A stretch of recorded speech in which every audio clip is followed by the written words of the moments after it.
The Better Business Bureau says it sees the most contractor scams in the spring and summer as many people get work done on their home. News on 6's Jordan Tidwell joins us with the red flags to look for when shopping for a contractor. Jordan?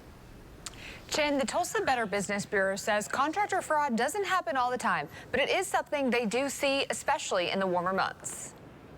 As temperatures rise, Tulsa's Better Business Bureau says so do your chances of getting scammed. We see stuff about roofing scams when it comes to these.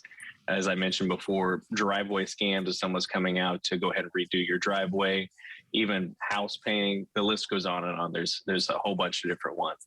Bryce Marshall with Tulsa's BBB says the best thing you can do when looking into a contractor is to do your research. Check to see if they are accredited and look up their reviews. Just see who they've worked with before. Who do they suggest? Maybe they have worked with someone. They say, hey, you don't want to work with them. We had some problems. We don't want you to run into the same thing. He says the most common and biggest red flag they see is when someone asks for you to pay them before they start any work. If you pay it all up front and they never come out, then you could be out that money depending on how you pay for that transaction. And that's just a huge headache for everyone involved. That's not a road you want to go down.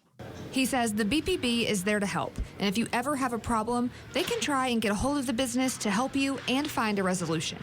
We try to reach out to that business and see if we can get them to at least talk to you, see if we can kind of come to some kind of agreement where they might return that money.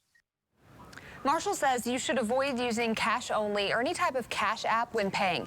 He says you should try and use a credit card. That way, if something goes wrong, you can attempt to dispute the transaction. Jordan Tidwell, Oklahoma's Own, News on 6.